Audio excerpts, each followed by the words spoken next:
Hey, welcome to the DFS Build MLB edition. We are back. It's been a little bit of a break here. Obviously, NBA is winding down, so we are back to MLB DFS picks and stacks, hopefully to help you win. If we do say anything here that does help you, hit the like button, subscribe to the channel, and check out our Patreon. Just $5.99 for the entire month for all the picks we do. We've been red hot in MMA, red hot in prize picks. And of course, Taylor's been handing out some really good picks and stacks for MLB as well. So take advantage of all that wrapped into one little bundle. And you can get access, of course, to our Patreon or to our Discord, which makes it even better. All right, let's get down to it here.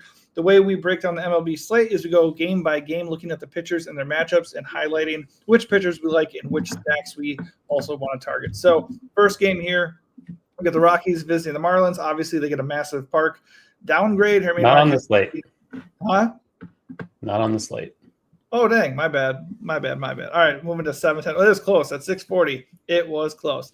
All right, so Milwaukee and Cincinnati, they get a big park upgrade. Aaron Savali taking on the Reds, and then we have Brady Singer taking on the Brewers. How are you feeling about these bats? Obviously, a really good park for hitting. I think they're fine. The pitchers aren't great. It is a good park for hitting. The offenses aren't great either, though.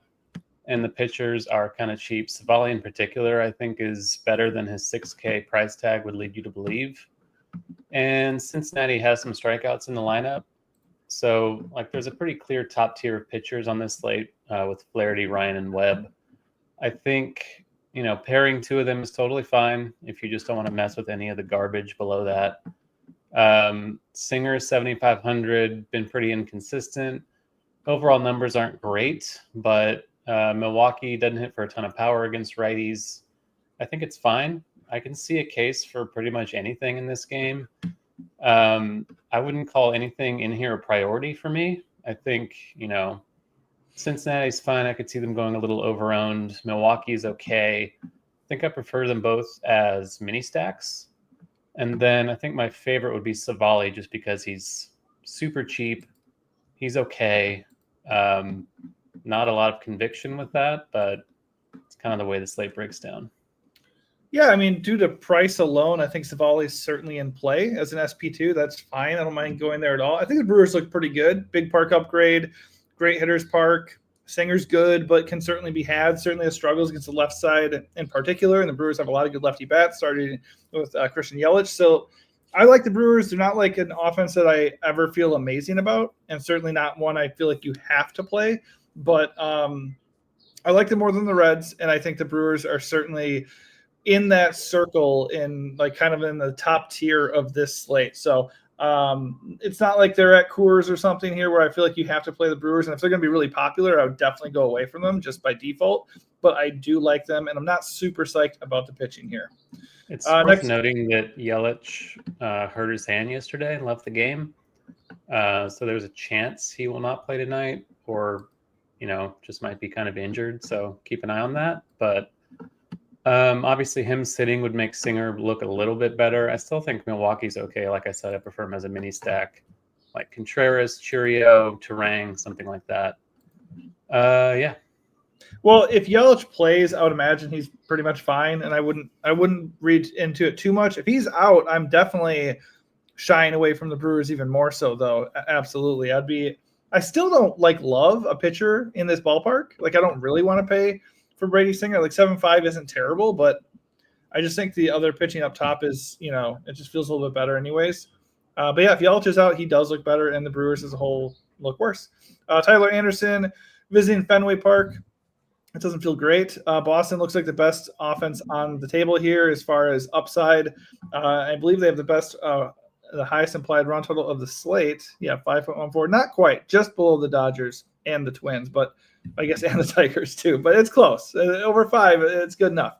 But they look pretty good here against Tyler Anderson. On the other side, Richard Fitz taking on the Halos, who get a park upgrade. You can certainly talk me into either side of this game offensively. I think Boston obviously is the safer team with more upside. As far as pitching, I think it's a big no for me. I guess you could potentially create leverage with Tyler Anderson because Boston's going to be so owned. So I guess in tournaments, that's okay. For the most part, though, I'm going Boston. And I think if you land on the Halos as a contrarian stack, Are they even going to be that contrarian because of the park? I don't know, but they look okay too. Yeah, I'm kind of warming up to Anderson a little bit. Like the Boston lineup has so many strikeouts against lefties. He's not a big strikeout guy, but he's been decent in real life over the last couple of years, even though the underlying numbers say he's really not very good and has been getting quite lucky. But this lineup is not great. It's a little watered down without Bregman. So I do think you can play Anderson at 7,200, especially if Boston is owned. There is leverage there, like you said. I do think Boston looks good. Like he will allow a lot of power to lefties in particular, which isn't ideal for Fenway, it's a better park for right-handed power naturally. But, Devers, Duran, Marcelo Mayer, lower in the order, decent three-man lefty stack. The righties, Ref Snyder, Narvaez, Campbell, Story look pretty good. So you can make a case for either side here. I think I would still lean Boston, but Anderson's okay. And then the Angels get Dick Fitz and Hunter Dobbins, like a piggyback situation. Dobbins is a little bit better than Fitz. Neither's great. But as a mini stack, I think you can certainly make a case. The Angels do have a ton of power. Like I said, it's a good park for righty power. Most of their power is right-handed. So the Angels look decent to me. I do like them overall. Definitely a game for bats, and then maybe a dusting of Anderson. Yeah, I mean, with Boston not quite at full strength here, and they don't have they have two really good lefties to throw at him. I guess three technically, but that's not a lot. So if he can navigate around Devers and Duran, he might very well be totally fine here because he does a really good job against righties. So I'm kind of warming up to the Halos as we're talking here, just because it kind of has the feel of like a bullpen game, really, but still really nice park for them, and they do have a lot of power. So if they can get on base and crank a couple out, they could quickly become a very good stack. Jack Flaherty taking on the White Sox in Chicago. Obviously not the best park for pitching, but Jack Flaherty is facing the White Sox. They don't really strike out a ton here, at least in the projected lineup, but they also don't have a ton of power, and they're just not good in general. So he looks really good. I don't really have any reservations about playing him. Jonathan Cannon on the other side taking on the Tigers. I do have reservations about playing him. Doesn't strike anybody out, gives up power. Nothing really that good in his profile other than he doesn't walk people at an alarming rate. But the Tigers have a good amount of power here. While they do strike out a bit, if you want to have interest in Cannon, I'm very much Tigers in this situation. Yeah, Tigers look great. I think Cannon is okay just because the SP2s are all cheap and not very good. He's not horrible. It's just kind of a risky spot against the Tigers team with quite a bit of power. They also strike out a little bit, so right. There could be some upside there. I think Flaherty is going to be the most owned pitcher on the slate. He's 9K. He's facing the White Sox. People love to pick on the White Sox. I think it's fine. I'm much more interested in playing the White Sox as a mini stack, I think, in this game. Just it's not really a bad lineup. They've gotten better since they are better than they were last season. Luis Robert is among the leaders in stolen bases. The Mike Tauchman return has helped the lineup a little bit. Edgar Caro, decent hitting catcher. Miguel Vargas has come on strong quite a bit. So, and Mydroth, pretty low strikeout, good on base guy. So, not a horrible lineup. I think people are kind of underrating them a little bit. And I think the leverage you can get with the White Sox against a mega chalk Flaherty is pretty interesting. Yeah. Hey, there's nothing wrong with targeting a guy who's going to be almost 50% owned. Not the pitcher that I want to target on this slate, though. We'll get to that in a little bit. Here, the logic, no doubt. I mean, the White Sox are not the White Sox of last year. I agree with that. They actually get on base quite a bit. They walk a lot, and they don't strike out that much anymore.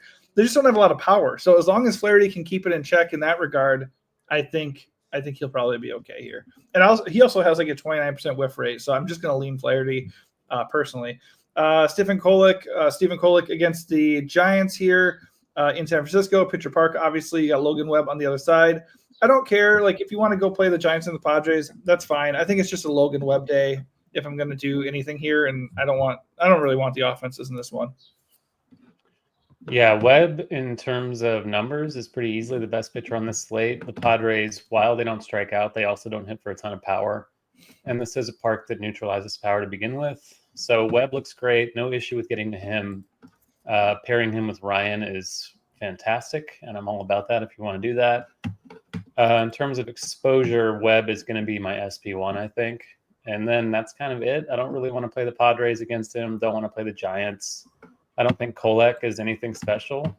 He's overpriced for who he is. But I don't think it's going to be owned to a point where playing the Giants makes a lot of sense. So pretty much just Webb and then nothing else.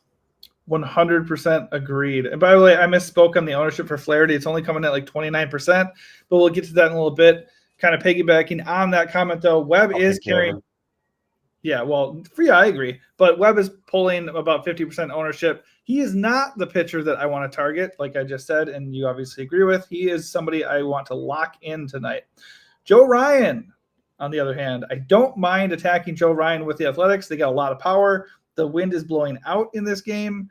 And, of course, it is a hitter's park in Sacramento. So the Athletics look pretty good as a nice contrarian stack. Joe Ryan, in a vacuum here, he's a really good pitcher. And certainly the Athletics strike out a good amount here. The projected K rate is disgusting, and he strikes out righties at an absurd 38% clip right now this year. That is insane. So if you like Ryan, I totally get why you do. I just think if he's going to be 50% owned, I do not mind going a little bit underweight there and maybe going overweight on Flaherty or one of those other SP2s. That's where I'm at personally. Luis Severino on the other side against the Twins. I don't think he looks very exciting.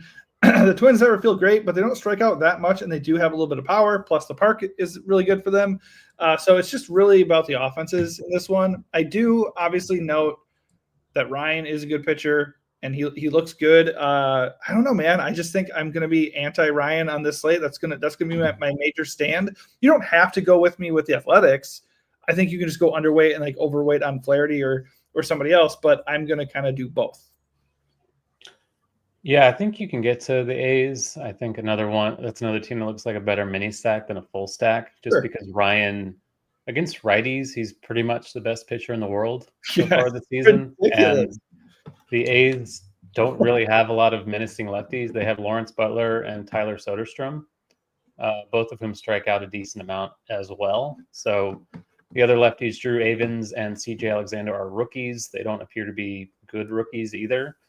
So Ryan's been kind of average against lefties. I'm just not scared of these lefties at all.